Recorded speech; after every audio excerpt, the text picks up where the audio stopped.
шарҳу тавзеҳ ва омӯзиши нуктаҳои паёми президенти ҷумҳурии Тоҷикистон муҳтарам Эмомалӣ Раҳмон ба Маҷлиси олӣ дар ҳаёту рӯзгор ва фаъолияти ҳар сокини мамлакат дигаргунӣ ба вуҷуд оварда, барои бештар гардидани дастовардҳо ва нишондиҳандаҳо замина фароҳам меорад. бо ин мақсад бо ибтикори раёсати фарҳанги мақомоти иҷроияи ҳокимияти давлатии вилоят дар китобхонаи вилоятии оммавии ба номи Тошхуҷа Асирӣ конфронси илмӣ амалӣ таҳти унвони паём меҳвари пешбарандаи ҷомеа доир гардид, ки дар он олимону муҳаққиқон ва аҳли зиё ҳузур доштанд. иштирокдорон таъкид намуданд, ки паёми президенти ҷумҳурии Тоҷикистон чун барномаи мукаммалу роҳнамо ҳамасола ба Маҷлиси олӣ ироа гардида, он фарогирандаи самтҳои асосии сиёсати дохилӣ ва хориҷии Тоҷикистони соҳибистиқлол мебошад. дар паём президенти ҷумҳурии Тоҷикистон муҳтарам Эмомалӣ Раҳмон ба Маҷлиси олии ҷумҳурии Тоҷикистон дар бораи самтҳои асосии сиёсати дохилӣ ва хориҷии ҷумҳурӣ фарҳангро ҳамчун омили асосии тарбияи маънавию ахлоқии ҷомеа номида қайд намуданд, ки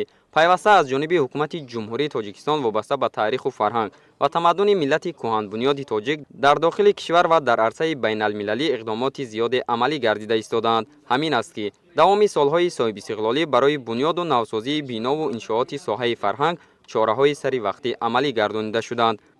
хурсандиовар аст, ки ҳамасола пешвои муаззами миллат, асосгузори сулҳу ваҳдати миллӣ,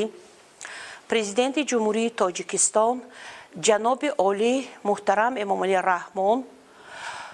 паёми хешро ба мардуми сарбаланди Тоҷикистон ироа мекунанд. паём қутбнамои миллат, паём роҳнамо ва нақшаҳои ояндаи давлату ҳукумати ҷумҳурии Тоҷикистон маҳсуб меёбад. мо барои дар амал татбиқ намудани ғояҳои хирадмандона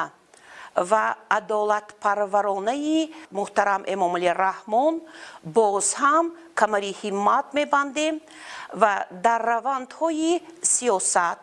иҷтимоиёт, иқтисодиёт ва фарҳанги ҷумҳурии Тоҷикистон ҳиссаи босазои хешро мегузорем. зимни идомаи чорабинӣ гуфта шуд, ки дар заминаи таъкидҳои пайвастаи пешвои миллат муҳтарам Эмомалӣ Раҳмон ҳар як фарди худшиноси миллатро зарур аст, ки барои баланд бардоштани сатҳи саводу маърифатнокии мардум ва дар навбати аввал наврасону ҷавонон тақвияти ҳисси миллӣ, ватандӯстиву ватанпарварӣ, ҳуввияти миллӣ, арҷгузорӣ ва омӯхтани забон, таърих, фарҳанги бостонии тоҷикон, тавсеяи доираи донишу ҷаҳонбинии илмиву техникӣ ва рушди илмҳои табиатшиносӣ ва дақиқ дар ҷумҳурӣ саҳмгузор бошад. баромадкунандагон зимни шарҳу тавзеҳи нуктаҳои паёми президенти ҷумҳурии Тоҷикистон ба Маҷлиси олӣ аз ғамхориҳои пайвастаи ҳукумати мамлакат ба соҳаи фарҳанг ва шароити арзандаи фаъолият дар муассисаҳои соҳа ёдовар шуданд. имрӯз бо шарофати соҳибистиқлолӣ ва азму талоши роҳбарияти олии давлату ҳукумат дар тамоми соҳаҳои иқтисоди миллӣ аз ҷумла фарҳанг дастовардҳо бештар гардида, ғамхорӣ нисбати кормандон пайваста эҳсос мешавад.